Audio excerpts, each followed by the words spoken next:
My father built his future with this tractor. They'll laugh, When they see you arrive, and I know exactly who I'm marrying.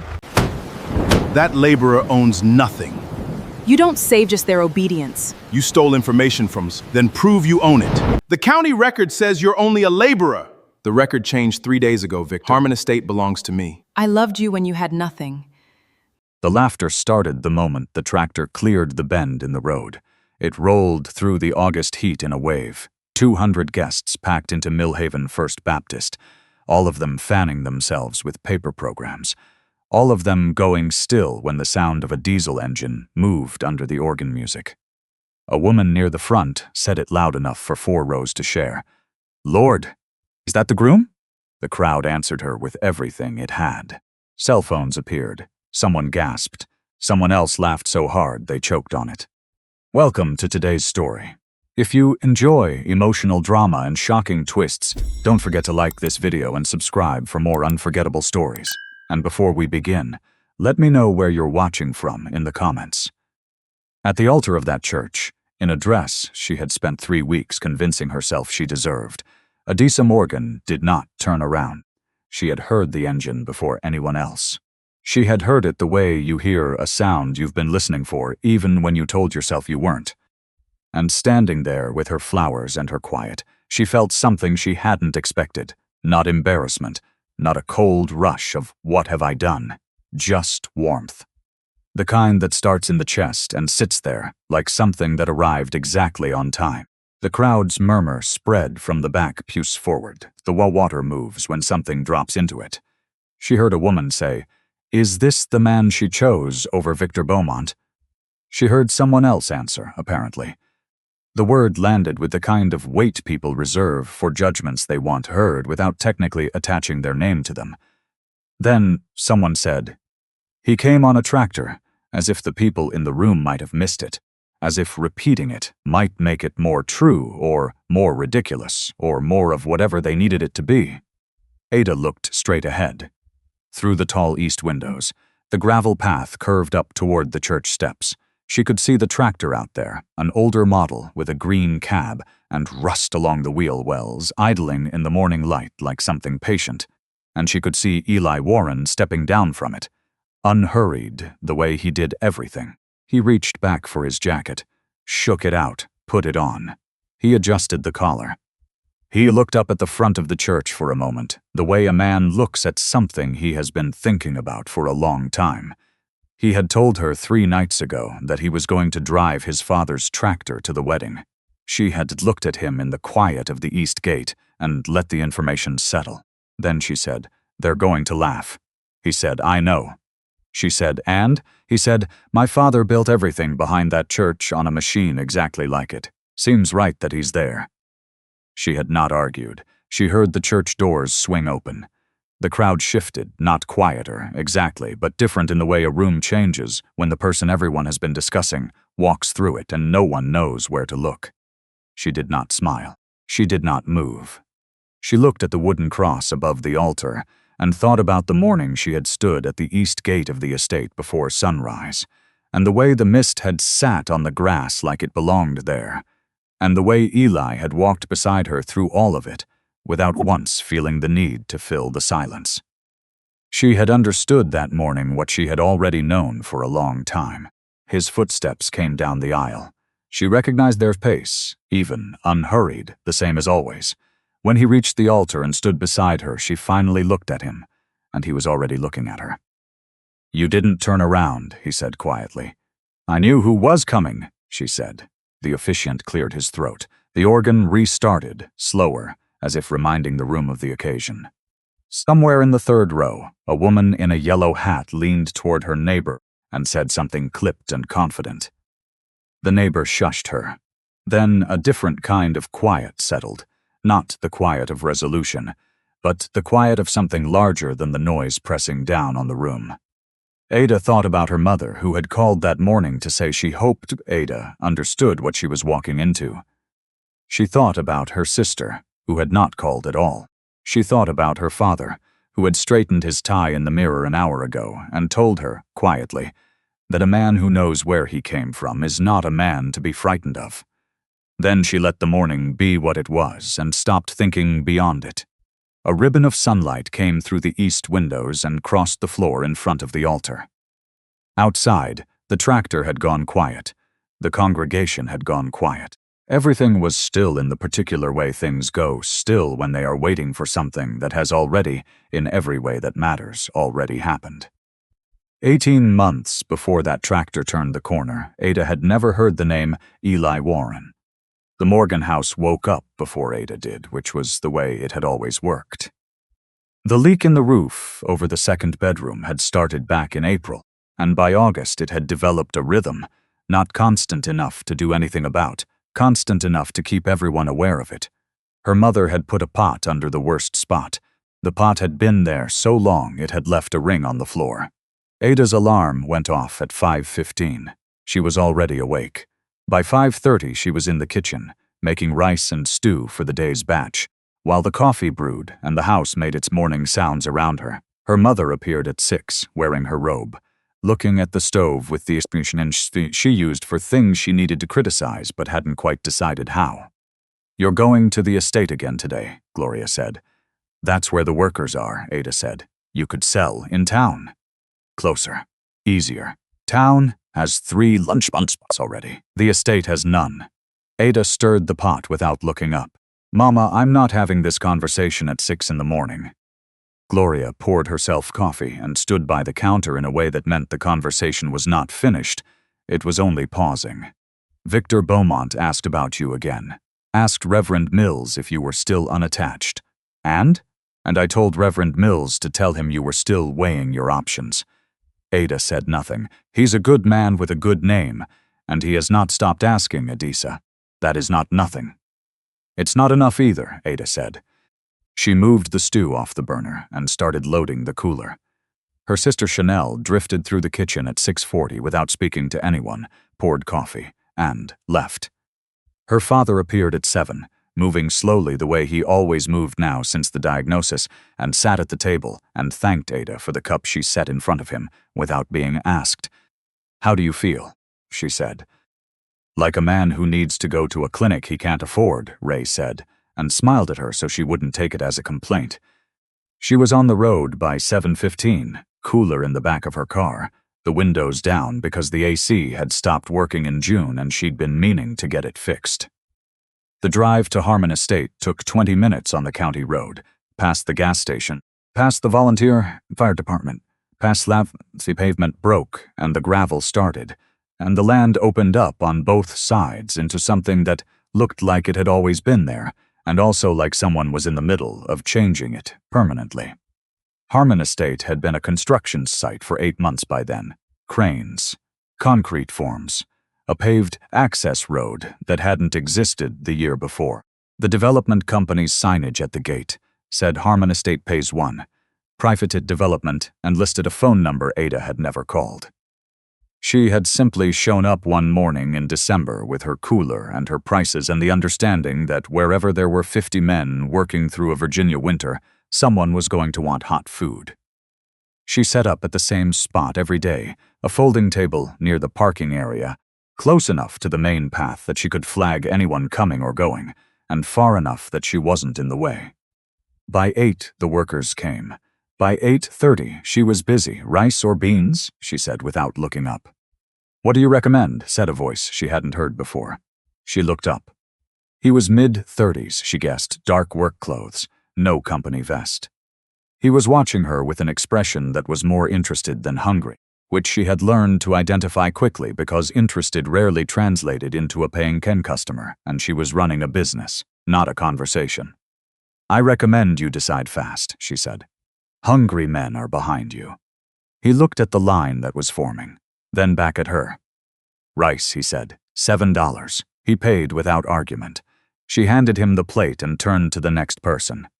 She was 4 customers down the line when she noticed he hadn't moved far.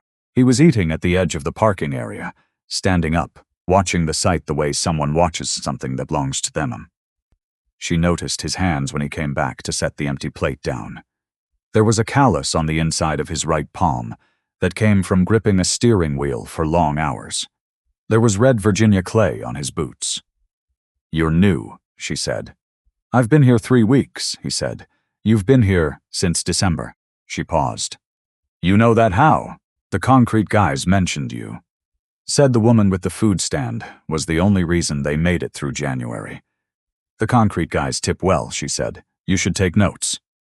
Something moved across his face that was close to a smile. He put $1 on the table beside the empty plate and walked back toward the site. She picked up the $1 and put it in her apron pocket. She was resetting her station at 9:30 when Marcus Webb, the site manager, a broad man in his mid-40s who ordered beans every day and never varied, came through carrying a manila folder under his arm. He was heading toward the back of the site. He passed the new man, the one who'd ordered rice, and slowed. Eli, he said, and held out the folder. The man glanced at it. Then he glanced at Ada. Not here, Webb, he said. Low and even. I told you. Marcus pulled the folder back, nodded once, and kept walking. The man, Eli, turned back toward the site unhurried, as if nothing particular had happened. Ada served 3 more customers and did not look up again for a long time, but she had seen it. It took Ada about a week to learn that Eli Warren's name was Eli Warren. He came back the next morning and ordered beans. She charged him $7 and said nothing else. The morning after that, he ordered both, and she said, You have a big appetite for a man who doesn't seem to do heavy lifting. He said, I do more lifting than you'd think. That was the day she learned his name, she asked, because she needed to stop calling him the new one in her head, and it was easier to ask than to guess. After that, they talked the way people talk when they see each other every morning, and have nothing particular in common except the standing arrangement. He told her he'd grown up in the area. Blue Ridge foothills, she guessed, which fit. She told him she'd grown up in Millhaven, which he already seemed to know. He said he liked her stew. She said that was nice and charged him accordingly. What she noticed, because Ada noticed things, was that the site arranged itself around him in small ways he never acknowledged. A crew foreman stopped him one morning with a question about drainage on the east end. Eli answered it in 2 sentences, and the foreman walked away satisfied, the way people walk away from answers that cost them nothing but settle something they've been carrying. 2 days later, she watched a surveyor point at something on a map and wait for Eli to look at it before moving on. Eli looked, nodded once. The surveyor folded the map and moved. Ada filed all of this. She came home on a Friday in late January to find a car in the driveway she didn't recognize. A gray sedan, clean, current year. She parked on the street and went inside. The man at the kitchen table was in his late 50s, she thought, well-dressed in the way that took money and didn't announce it. Her mother was sitting across from him with her company posture and her good coffee cups. Chanel was leaning against the counter watching. Adisa Morgan, her mother said, with the particular warmth she reserved for moments when there was an audience. This is Victor Beaumont. He wanted to say hello. Victor Beaumont stood and offered his hand. I've heard a great deal about you, said you. Ada shook his hand. I haven't heard anything about you, she said pleasantly. Victor is in development, Gloria said, filling the space Ada left. He has several projects in the county and he attends Reverend Mills's church. 12 years, Victor said. I knew your father's family from back when the Morgans still had land on the east side of the highway. Ray, who was in his chair by the window, said that land sold in 2001, in the tone he used when someone was establishing credentials he didn't find persuasive. Victor smiled. He was the kind of man who was comfortable with mild resistance. He had a way of receiving it that made it seem like charm. I came because I wanted to introduce myself properly, he said. I have a project coming up that may benefit the town, and I like to know the people who live here. I've also been told that your daughter makes the best food on this side of the county. He looked at Ada. I should have tried your food stand months ago. You're welcome anytime, Ada said. $7 for rice, 7 for beans, 12 for both. Her mother looked pained. Victor laughed. Easy brief.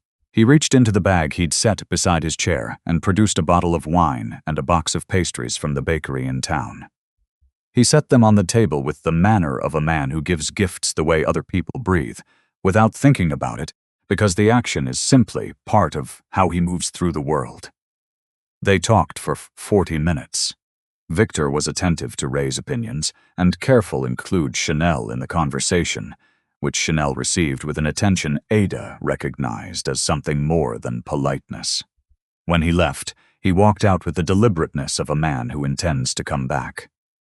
Ada stood at the kitchen window and watched him go down the front steps to his car. He paused at the end of the walk and turned. Chanel had followed him out, staying by the door. They spoke for maybe 30 seconds. Ada watched her sister's face, the small, careful nod Chanel gave as Victor said something. Then Victor got in the car, and Chanel came back inside. "What did he say to you?" Ada asked. Chanel looked at her with the expression she used when she thought Ada was being paranoid. "He said I should come by his office sometime. He has marketing work he subcontracts. Marketing work. He said I could make good money. What's your problem?" Ada looked at the box of pastries on the table. She picked up the wine bottle, read the label, and set it back down. She said nothing. That night, her father came into the kitchen while she was cleaning up and stood with her for a moment. "You didn't like him," Ray said. "I don't know him. You didn't like what you saw of him." Ada dried a pot and set it on the rack. "He asked me where exactly I set up at Harmon Estate. I thought that was a strange question for a first conversation." Ray was quiet. Then, "Maybe." Or, "Maybe he was making conversation." "Maybe," Ada said, "but I'm going to watch." She turned off the kitchen light and went upstairs. Through the ceiling, she could hear Chanel in her room. On the phone, a low, comfortable voice going longer than it should have at that hour. Victor Beaumont returned to the Morgan house on a Tuesday evening 3 weeks later. This time, he called ahead. Gloria answered and told Ada about it, in a tone that was designed to sound like information, but functioned like instruction. He arrived at 7 with a bottle of good bourbon, a grocery bag from the specialty store in Charlottesville that none of them could afford, and a folder of papers he set on the coffee table the way you set something down when you want people to notice it, but don't want to seem like you're showing off.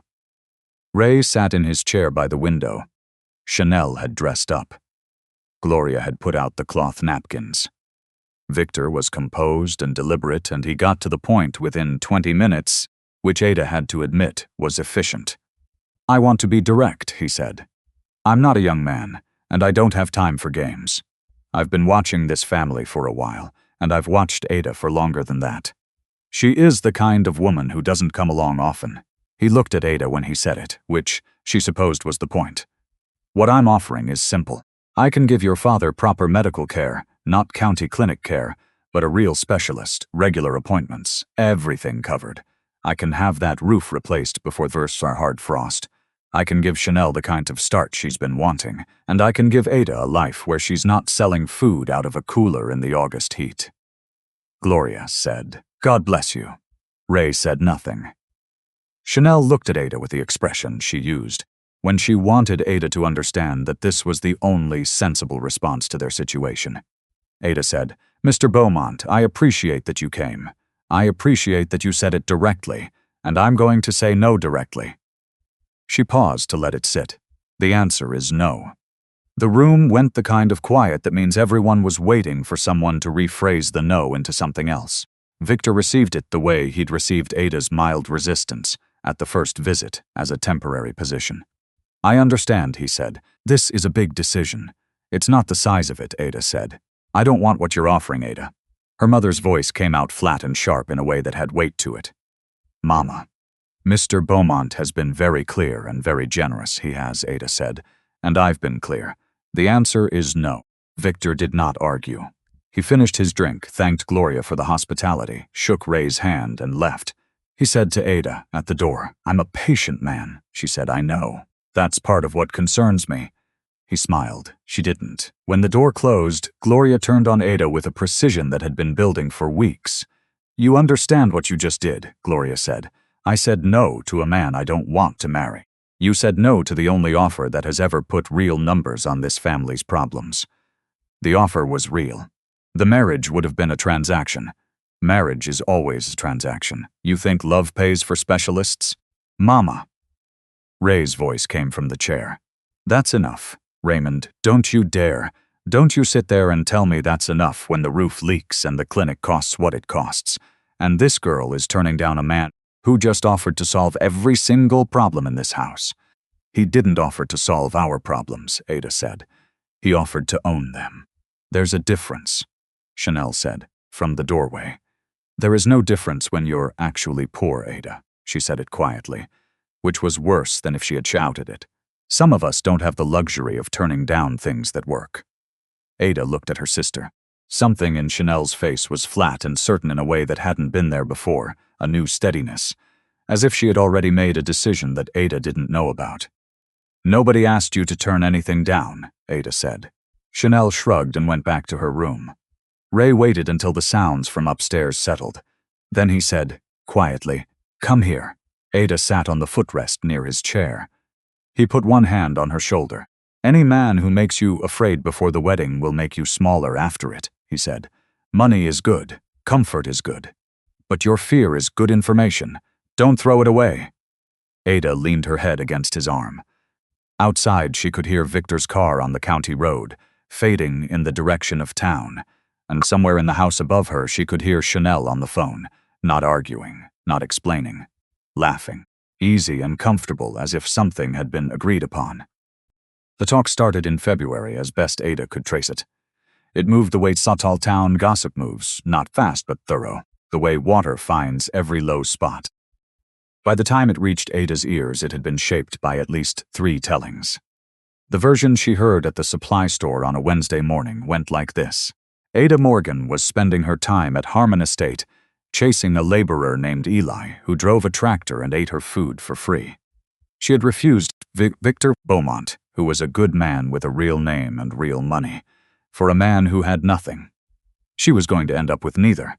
The woman who said it was talking to someone else and didn't lower her voice when Ada walked in. Ada picked up her supplies, rice, canned tomatoes, cooking oil, paid, and walked out.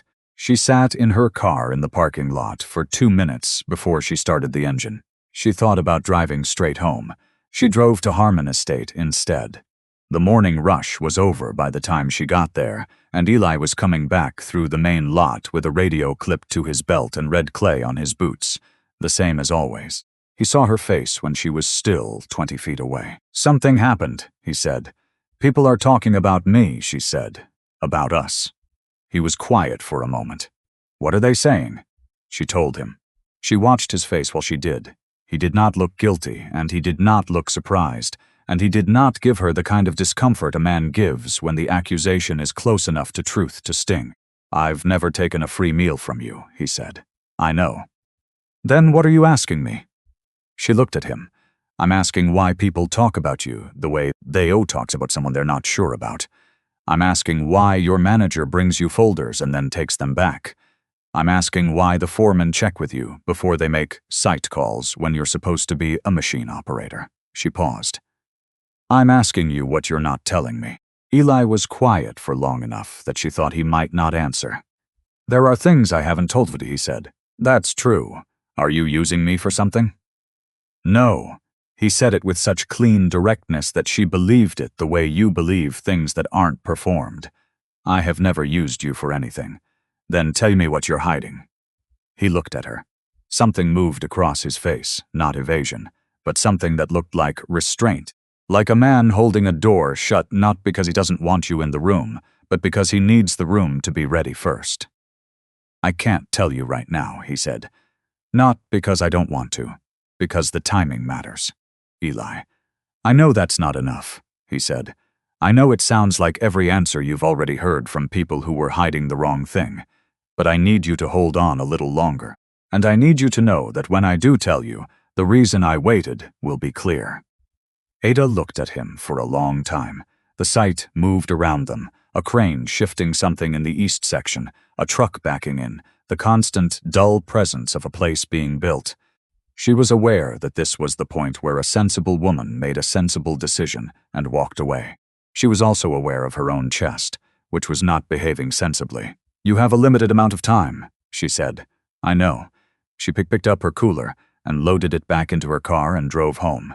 The kitchen table had a new envelope on it when she walked in. Chanel was making tea and not making eye contact, which was how Chanel communicated things she'd already decided she wasn't going to defend. "What's that?" Ada said. I got some temp work, Chanel said. Marketing stuff. Printing, some admin. Cash. Ada looked at the envelope. It was not the thin, crinkled kind you got from hourly work. It had weight to it, the comfortable, deliberate weight of a payment that had been sized for a purpose. What kind of marketing? Ada said. Research. Surveys. Chanel poured her tea, the kind you do from home. For who? A firm. What firm? Chanel turned and looked at Ada with the expression that meant the conversation was over. It's legitimate work, Ada. Not everything has to be an investigation. Ada said nothing. She ate dinner without much appetite, helped her father with his evening medication, and went upstairs. Through the wall she could hear Chanel on her phone, the same low, comfortable voice. The one that had never used this house for easy laughing before 2 months ago. Ada lay on her back and looked at the ceiling and thought about Eli's face when he said, "There are things I haven't told you." The way he said it, not defensive, not ashamed. More like a man who was carrying something he'd agreed to carry and knew the weight of it. She had looked at Victor Beaumont and seen a transaction dressed as a rescue. She looked at Eli Warren and saw something she couldn't name yet, which was the thing that kept her from walking away. In March, the days got longer and the estate got louder. New crews had come in for the East Wing foundation work, and by 8 in the morning, the sound of compacted earth and machinery reached Ada's folding table in a steady, layered wave. She sold more food in March than she had in any month since she started. She bought herself a second cooler. Eli had started coming to the food stand twice a day, once in the morning, once at mid-afternoon. He didn't always get food the second time. Sometimes he just stopped, like a man who needed a moment that wasn't on a construction site, and she gave him one. She had started noticing patterns she hadn't cataloged before. When a supplier truck arrived unannounced, the project manager called Eli before he called anyone else. When a subcontractor had a grievance, it went to Marcus first and then, almost immediately, to Eli. When there were decisions about sequencing, which sections went up before which access road was paved first, which foundation work took priority, the job board in the main trailer showed Eli's initial next to the approval column. She filed all of it. She did not ask him about it again. She had decided, after their conversation in February, to give the situation a specific, bounded amount of time to resolve itself. She had not put a number on the time. She was aware this was the decision of a woman who had already made up her mind about something she hadn't admitted to herself yet. It was the 3rd week of March when Marcus Webb brought Eli a problem in front of her. Ada was packing up the afternoon stand when Marcus came through the lot with a printout in his hand and an expression that meant he needed a decision. He fell into step with Eli, who had just come back from the East End, and started talking. The Block C zoning variance needs the variance application for Block C, Marcus said, and then corrected himself so smoothly that Ada almost didn't catch it. Eli County Planning wants approval before the 15th. Get me the full package, Eli said. I'll review it tonight. And the contractor on the retaining wall said he needs to confirm the grade before. Tell him Thursday. I'll walk it with him. Eli stopped and looked at Marcus. And Webb, the allocation files for C and D. Lock them down. Nobody accesses those without me. Not the planning office, not outside consultants. Nobody. Understood. Marcus tucked the printout under his arm and walked away. Ada had finished putting the lids on her coolers. She wasn't looking at Eli directly. He came over to help her lift the second one into her car, which he had started doing a few weeks ago without announcement, and she had let him without commentary because it was practical. "Thank you," she said, when the cooler was in. "Sure," he said. She closed the hatch. She leaned against the car for a moment. The light was going golden, and the sight had quieted. "He was going to say your approval," she said. "Marcus?" He caught himself. Eli was very still.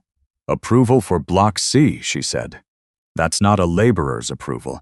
That's not even a site manager's approval." Eli looked at the ground, then at her. He did not try to build an explanation. There was a quality to his silence that she had learned. It was the silence of a man who was making a decision rather than finding an excuse. "Come with me for a minute," he said. She followed him to the tractor shed at the back of the lot. It was a low metal building, unlocked. Inside, past the equipment, was an older tractor, green, with a different profile than the machines the site crews used. This one was worn in a specific way, not from neglect, but from decades of actual use. The seat had been re-stitched, so the wheel was smooth where hands had held it for a long time. "That was my father's," Eli said. She looked at it. "How long has it been here?" "Since I brought it here." He stood beside it with his hands in his jacket pockets. "My father spent most of his life on land in this county.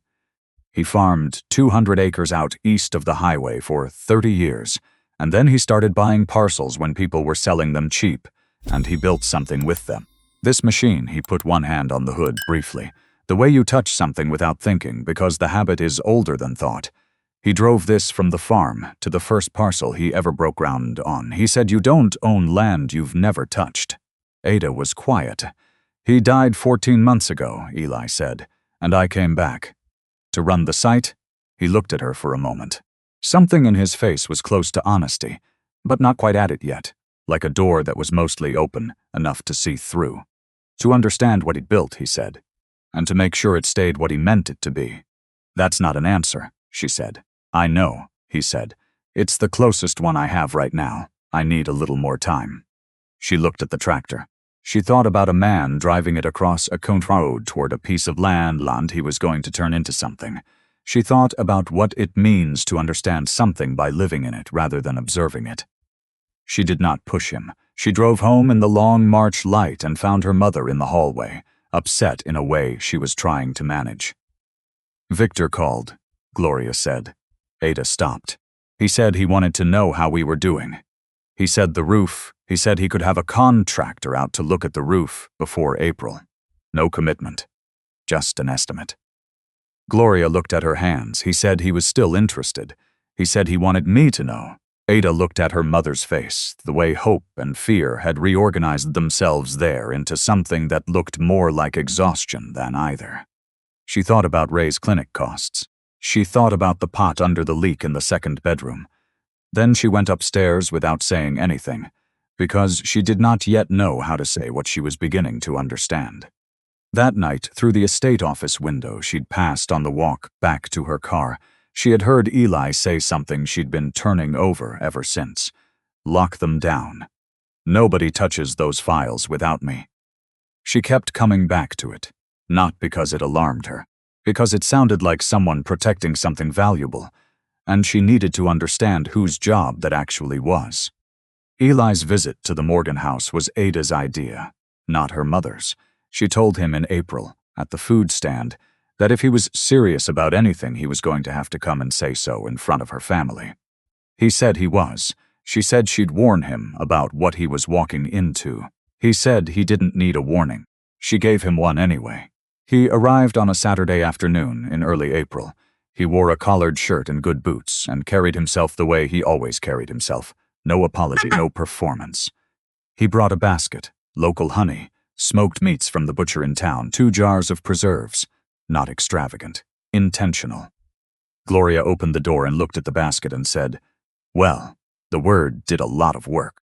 Ray shook Eli's hand and took a long moment looking at him, the kind of look Ray used when he was deciding something. Then he said, "Sit down," and meant it as an invitation rather than a command. Chanel sat in the corner and watched. Gloria began within 5 minutes. "So, Eli," she said, with the particular cadence that meant the formality was only the setup, "what is it that you do out at that estate?" "I work with the land and construction," Eli said. "I know the property well. Do you manage the crews?" "I'm involved in a lot of what happens out there, yes." Gloria looked at him with an expression that had patience stretched thin over something harder. "Can you be specific? Because I'm going to be direct with you. My daughter has a suitor with a real name and a real track record and a house that doesn't need explaining. And I'm trying to understand why she'd be considering someone who speaks in," she gestured slightly, "generalities." "Mama," Ada said. "No, let him speak." Eli looked at Gloria without blinking. "I understand your concern," he said. "You've worked hard for this family, and your daughter has worked hard, and you want to know that whoever she chooses is going to match what she brings and not reduce it." He paused. "I'm not going to give you a title or a number to put you at ease, because that's not what you're actually asking. You're asking whether I'm going to take care of her. and the answer is yes. But I'm not going to prove it by inflating what I am. I'm going to prove it by what I do. Gloria said, "That's a nice speech. It's not a speech. It's an answer." The room was quiet for a moment. Then Ray said, "Eli, what do you know about this county?" "Quite a bit," Eli said. "I grew up here. You know the Harmon land on the south side of the highway? The old family farm?" Eli looked at Ray. "I know it well," he said. "My father's people were on the next parcel over before the 2001 sale," Ray said. "Good land. I always wondered who bought it and what they planned to do with it." He said it without looking at Eli with any particular expectation, just the casual observation of a man who had watched the county for 62 years and paid attention. Eli said, "Good things came from it." Eventually, Ray nodded slowly. Gloria, who had been watching this exchange with the expression of someone who had walked into a conversation she wasn't controlling, turned back to Eli. "You haven't said what you own," she said. "You're sitting in my house asking about my daughter, and you haven't told me what you own." With respect, Eli said, "I came here to tell you I want to honor Ada, not to file a financial disclosure." "Honor her with what?" "With the same things I brought to that door," he said. "Care, honesty, the willingness to keep showing up." "That doesn't fix a roof," Gloria said. "No," Eli agreed. "But a man who buys his way into a family can also buy his way back out. What I'm offering doesn't have a cancellation clause." Gloria opened her mouth. Ray said, "Let it sit, Gloria." Something in her mother's face shifted, not acceptance, not yet, but the slight release of a position under pressure. She refilled everyone's glasses and said nothing else for a while. When Eli stood to leave, Ray walked him to the door himself. They stood there for a moment, and Ada was too far back to hear what passed between them. But Ray was nodding when he came back in, with the expression he wore when something confirmed what he'd already suspected. Chanel had her phone out before the front door closed. Ada watched her fingers move. At the door, Eli had paused before stepping out. He turned back just enough to speak to Ada. "Whatever you hear about me in the next few days," he said quietly. "Hold on." Ada looked at him. "Why would I hear things?" He looked at her for a moment. "Because I've been too quiet for too long, and someone else has started talking in my place." He went down the front steps to his truck and drove east toward the highway. Ada stood at the door until the taillights were gone.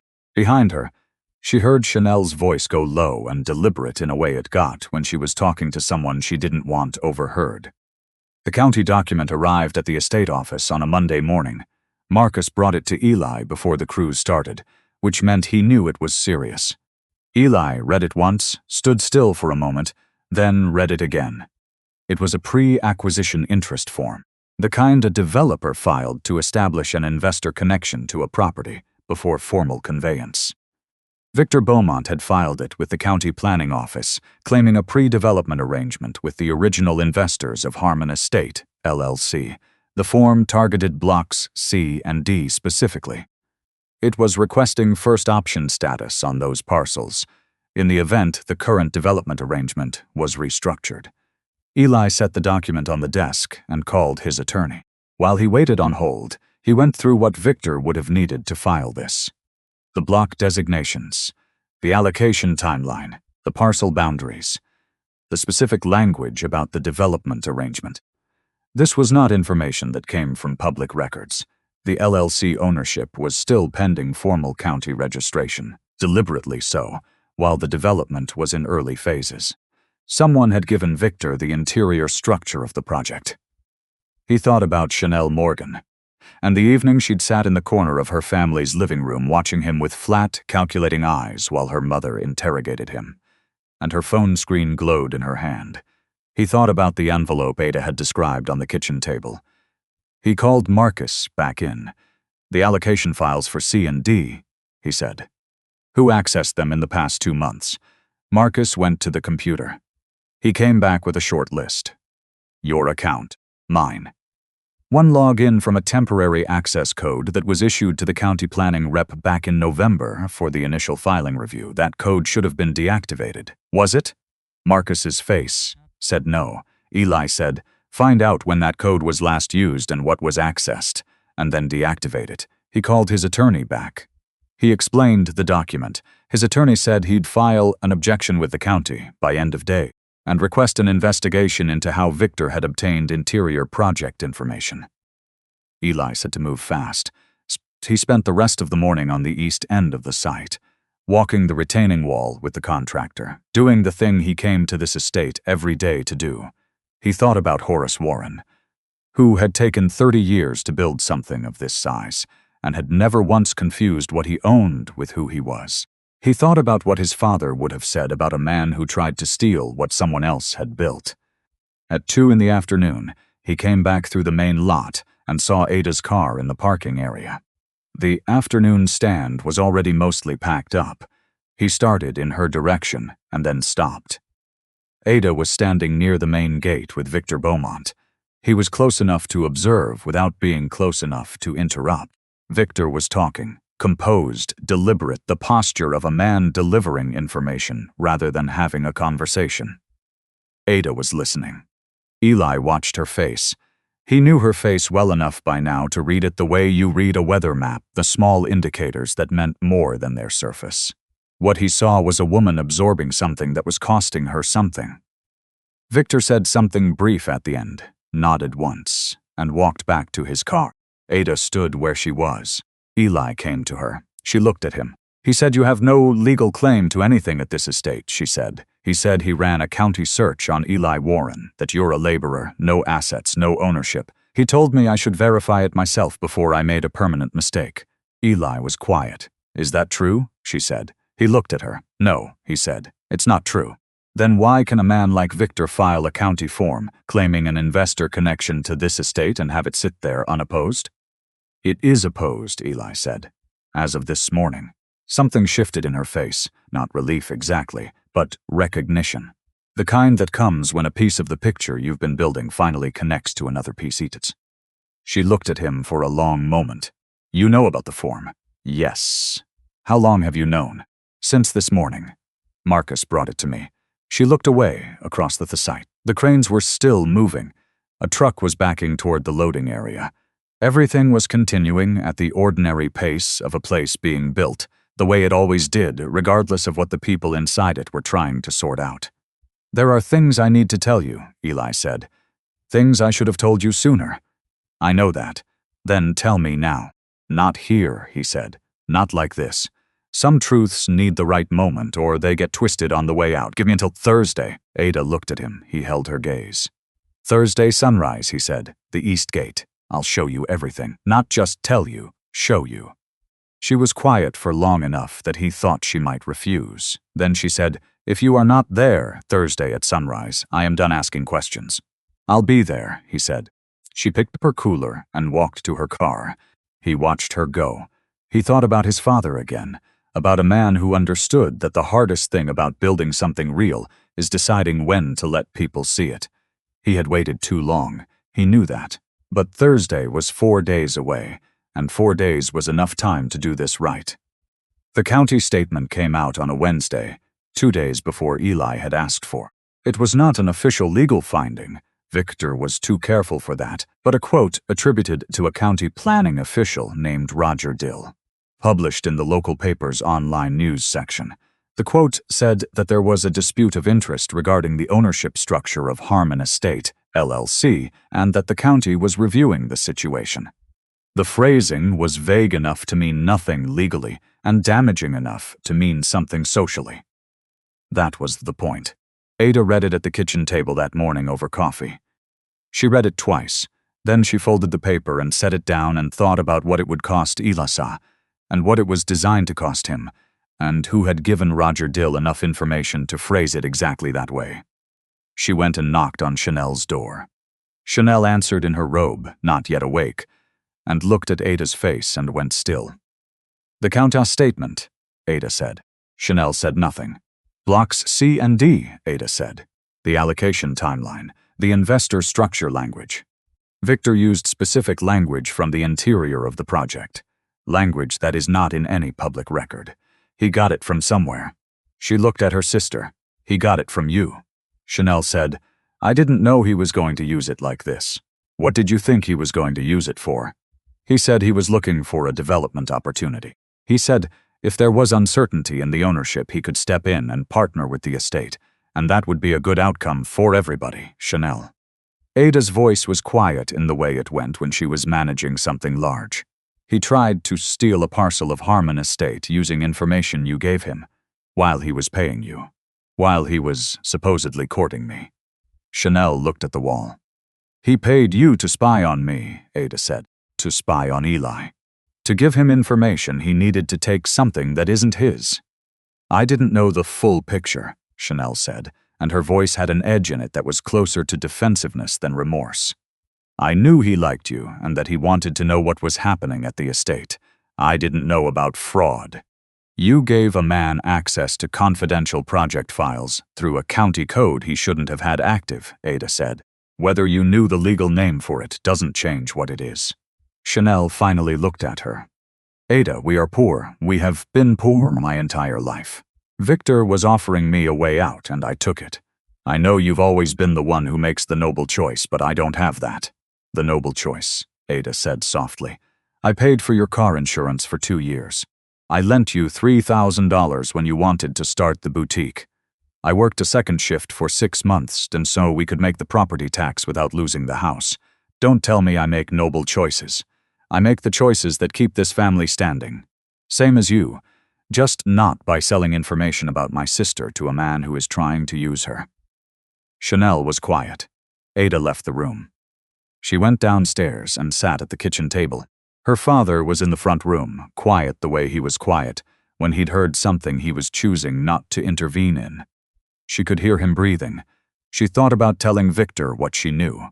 She thought about calling the county herself. Then she thought about Eli saying, some truths need the right moment, or they get twisted on the way out. She thought about 4 days. She thought about Thursday. She thought about everything she had seen on that estate and everything she had refused to name, and she understood that she had already made her choice a long time ago, before she had the language for it. Her mother came down at 9 and tried to talk to her about the newspaper item. Ada said she wasn't interested in discussing it. Her mother said Victor had texted her to say hoped the family was doing well. Ada said that was considerate of him. At noon, she called Eli. He answered on the second ring. Thursday is too far, she said. He was quiet for a moment. Ada, I confronted Chanel, she said.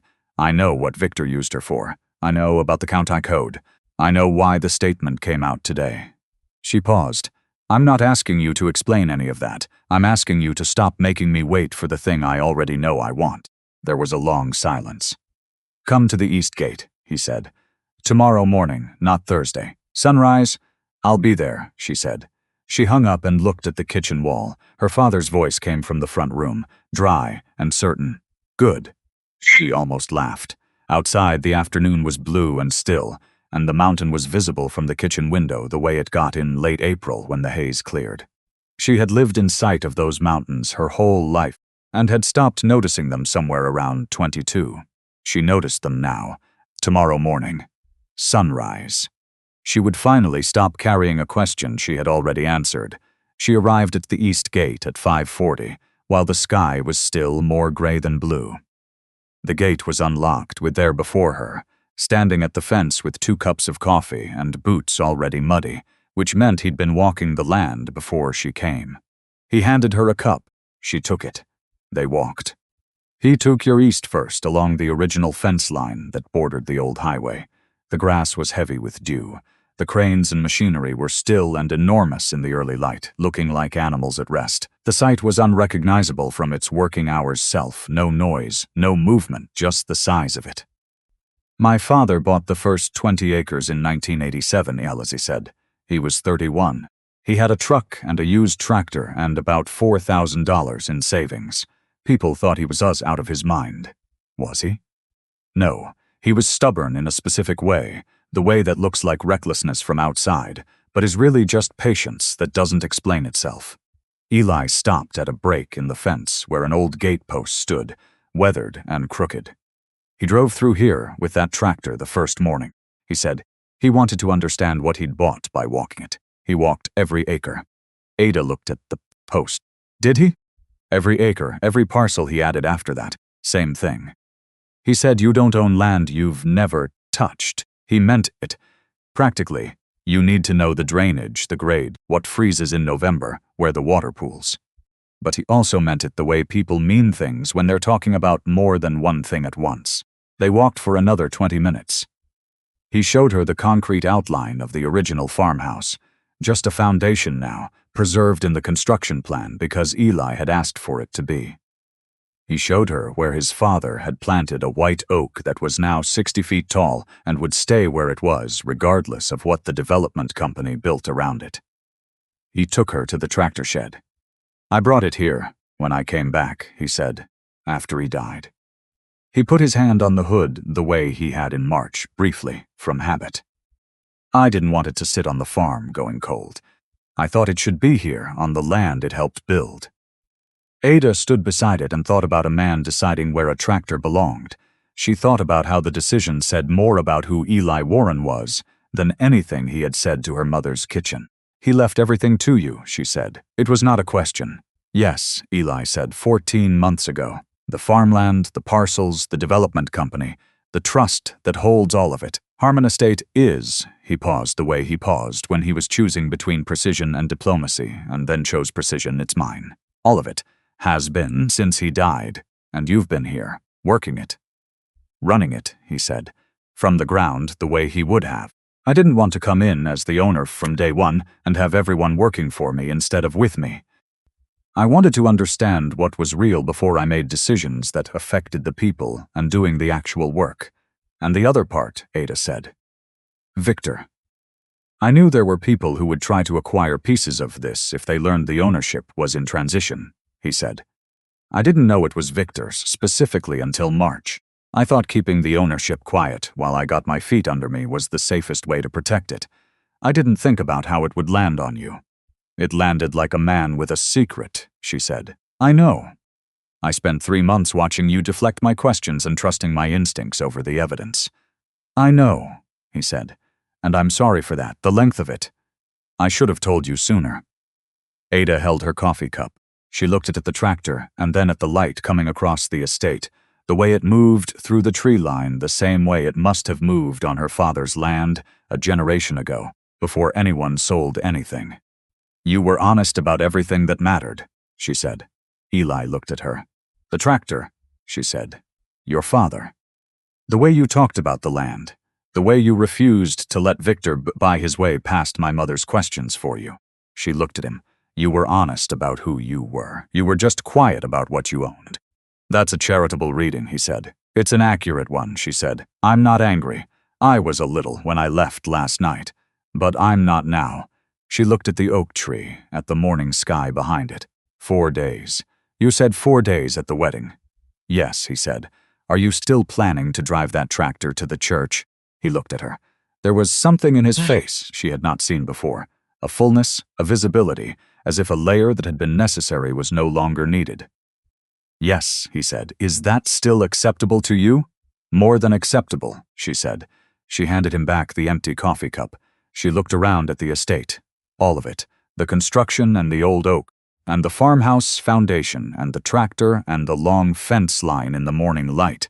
And she understood that she had been standing on his inheritance every morning for 16 months, selling rice and beans, and she had not once made a decision based on what she thought it was worth. She had made every decision based on what she thought he was worth. That felt, she decided, like the right way to have done it. 4 days, she said, and walked back to her car. The morning of the wedding was the hottest day of August so far. By 9 o'clock, the heat had settled over Millhaven, like a hand pressing down, and the guests, who arrived early for good seats, found themselves fanning their programs before the organ had played its first note. Millhaven First Baptist held 220 when every pew was full. By 9:40, it was close. People who hadn't spoken to the Morgan family in years had found reasons to attend. Word had gotten around, it had gotten around thoroughly, precisely, in the way word gets around in a small town when someone has been spreading it with a purpose. And the word was this: Ada Morgan was marrying the tractor man from the Harmon site. Victor Beaumont was going to be there. Something was going to happen. Victor was seated near the front on the aisle. with a composure that was too still to be natural. Ada's mother was in the second row, looking at her hands. Chanel was beside Gloria, looking at the floor. Ray was in the first row, in his good suit, looking at the door. The organ was playing something slow and certain when the sound started. A low rumble from outside, the diesel note of an engine that didn't belong at a church on a Saturday morning. Ada heard it from the anteroom where she was waiting, and something in her chest went warm. She walked to the altar. She was at the front of the church, at flowers in her hands, when the doors opened and the congregation collectively turned and collectively went still. Someone broke the silence first, a woman in yellow, 3 pews back. "Lord, is that the groom?" And then it was loud. Laughter, commentary, the specific noise of 200 people enjoying a spectacle at someone else's expense. Ada did not turn around. She heard the engine cut. She heard footsteps on the wooden front steps. She heard the doors of the church and the crowd shifting the way a crowd shifts when the person they've been laughing about walks in, and suddenly there's nothing to look at but the floor. Eli came down the aisle. Jacket on, boots on, the same pace he always used. He reached the altar and stood beside Ada. "You didn't turn around," he said, quiet. "I knew who was coming," she said. The officiant began. They had gotten through the opening and the first reading when Victor stood up. He stood the way he did everything, with deliberate, composed authority. The man beside him, Roger Dill, the county planning official whose name had appeared in the newspaper 2 weeks ago, stood with him. Victor spoke into the pause he had created. "I apologize for the interruption," he said, in the tone of a man who does not apologize for anything. "But I believe this congregation and this family deserve to know something before a binding commitment is made." He looked at Eli. Eli Warren has represented to this family that he holds a connection to Harmon Estate, LLC. I have documentation from the county planning office confirming that no such connection exists in the public record. He is a laborer. He owns no portion of that property. He has allowed this woman and her family to believe otherwise, and I think that's something that should be on record before. A voice from the back said, "Point of fact." Everyone turned. A man in a dark suit was standing in the last pew. He held a briefcase. Beside him stood a woman in her 60s, compact, upright, wearing the expression of someone who had been waiting a long time to be in this particular room. This was Dorothy Warren, Eli's aunt. The man in the suit came forward. "My name is James Aldridge. I'm the attorney of record for Harmon Estate, LLC, and for the estate of Horace Warren, deceased. I have authenticated ownership documentation, county filed and notarized, confirming that Eli Warren is the sole beneficiary and current owner of Harmon Estate, LLC, comprising 400 acres in Millhaven County." He set a folder on the end of the front pew. The filing was completed with the county recorder's office 3 days ago. The room was very quiet. Roger Dill, who had been standing with Victor, took a small step sideways, the involuntary repositioning of a man reconsidering his proximity to something. Victor said, "That filing is valid," Aldridge said, "and for the record, the county planning office has also received a formal complaint this week regarding Mr. Beaumont's submission of a pre-acquisition interest form using information obtained through unauthorized access to a temporary county planning code. The Virginia Attorney General's office has been notified." He looked at Roger Dill. "I believe Mr. Dill is cooperating with that inquiry." Dill looked at the floor. Dorothy Warren had moved to at the front of the church near the altar. She looked at Eli for a moment. Then she looked at Ada. "He was afraid of this," she said, gesturing broadly at the room, "not of being known. Of people changing how they saw him the moment they knew. His father was the same way." "You didn't change." Ada looked at Eli. Victor sat down, not because anyone told him to, because there was nothing left to stand for. The composure held, but it had gone rigid in the way things go rigid when the structure underneath them has been removed. He reached into his jacket pocket and came out with nothing. He put his hands in his lap. In the second row, Gloria Morgan had gone very still. In the first row, Ray Morgan looked at his daughter for a long time. Then he looked at Eli. Then, slowly and with the deliberate care of a man who knew he was doing something that would be remembered, he rose to his feet. His hands came together once. The sound was clear in the quiet room. Then again. Someone in the back pew joined him. Then the row behind Ray. Then the sound spread the way the laughter had spread at the beginning, but differently, the way a different kind of thing spreads, and Ada stood at the altar with her flowers, and felt it move through the room and thought about 18 months of mornings and the east gate, and the mist on the grass and the worn seat on her father's tractor. The officiant waited for the room to settle. Then he said, "Shall we continue?" "Yes," Ada said. The reception was held in the church hall, which had ceiling fans that worked in 3 of their 4 settings, and long folding tables covered in white cloth and food that members of the congregation had been preparing since the day before.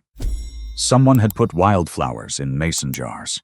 Someone else had strung lights along the ceiling. It was the kind of room that was exactly what it was, and Ada had not once wished for something else. Victor Beaumont was gone before the ceremony ended. His attorney called Aldridge that evening to request a preliminary meeting. Aldridge declined politely and said they'd communicate through proper channels. Roger Dill had left with Victor, though he would not, as it turned out, remain affiliated with Victor's interests for very long. The federal inquiry into the unauthorized use of the county planning code would move forward. Victor's pre-acquisition interest claim on Block C and D was declared procedurally void by the end of the following week. None of this was Ada's concern in the hours after the wedding. She was at a table eating potato salad and listening to Dorothy Warren tell a story about Eli at 14, convinced he could repair a broken tractor engine with instructions from a library book, which he eventually did, though it took 3 weeks and 2 replacement parts. Eli sat beside Ada and did not contradict any of it. Chanel came to Ada between the meal and the cake. She sat down in the empty chair across the table, which took something, Ada noted, because Chanel did not like things that cost her visibly. "I'm sorry," Chanel said. Ada looked at her. "I told myself it was for the family," Chanel said. "I know that doesn't make it better. I knew it at the time, if I'm being honest." She looked at the table. "I wanted out. I wanted someone to take care of me for once, instead of everyone always watching Ada take care of everything, and calling that normal." "I know," Ada said. "You're allowed to be angry." "I am angry," Ada said. "I'm also your sister. Those 2 things can live in the same place." She looked at Chanel. "The money Victor paid you is going to get complicated. You should talk to Aldridge this week. Honestly, everything, before it becomes something worse." Chanel nodded, and Chanel. Ada waited until her sister looked at her. "You don't have to earn your way out of this family. You never had to. That was never the rule. I don't know where it came from, but it was never the rule." Chanel did something complicated. She nodded again and went back to where she was sitting. Gloria found Ada near the drink table 20 minutes later. She did not have her performance voice with her, the voice she used at church and at family gatherings, and whenever there was an audience. She just had her regular voice, which Ada had not heard in a long time. "I was afraid," Gloria said. "I know, Mama. I've been afraid for so long it started to feel like information. Like it was telling me something true about the world instead of just about me." Ada looked at her. "I still think I was right to be afraid of poverty," Gloria said. "I'm not going to pretend that wasn't real. This roof leaks. Your father's specialist costs more than I'm willing to say out loud. Those are real things." "They are," Ada said. "But I handled it wrong," Gloria said. "I handled you wrong. I treated your life like a problem I was entitled to solve." Ada thought about all the things she could say. There were years' worth of them. The catering school, the savings, the shifts, the mornings, all of it. She thought about whether to say any of them. She decided not to. Not today. Some accounting happened over time, not in a church hall on a hot August afternoon. "We'll figure out the rest," Ada said. "That's what we always do." Gloria pulled her into a hug that was slightly stiff. Gloria had never been an easy hugger, and Ada hugged her back. Ray was with Eli when Ada found them, standing near the side door with glasses of iced tea, talking in the low, easy way of 2 men who had figured out they understood each other. "I was telling him about the east parcel," Ray said when Ada came over. "The one my grandfather farmed." "He knows it," Ada said. "I know," Ray said. "He told me what came of it." He looked at Eli. "Your father sounds like a man who kept his word." "He did," Eli said. "In everything." Ray nodded. He looked at Ada with the expression she had been carrying in her chest for years, the one that said, "I see you," the one that had kept her standing when nothing else did. Then he patted Eli's arm once and excused himself to go sit down. Outside, the hall's side door, the late afternoon had cooled a few degrees. The church parking lot was mostly full, and there, at the edge of the lot, where someone had pulled it off the main path so it wouldn't block traffic, was Horace Warren's tractor. Green cab. Rust along the wheel wells. Oil stains on the concrete beneath it that had been there long enough to have settled in permanently. Eli stood beside her. "They're going to want a story to tell," Ada said. "Everyone who was in that church today, about the man who drove a tractor to his wedding." "Let them tell it," Eli said. "What version do you want them to get right?" He thought about it for a moment, then, that it was his, and that I brought it because he should have been there. Ada looked at the tractor. She thought about Horace Warren driving it down a county road toward the first piece of land that would eventually become all of this. She thought about what it takes to build something from the ground when the ground doesn't yet know what it's going to be. She reached over and took Eli's hand. The sun was going down behind Blue Ridge, and the light was coming off the mountains in that way it did in late summer, golden and specific, like something that knew exactly how long it had. Ada stood in it and felt, for the first time in a very long time, that she was not carrying anything she hadn't chosen. That was enough. That was, she thought, more than enough. If this story moved you, share it with someone who believes that dignity matters more than appearances. There are more where this came from. We'd love to have you with us for the next one.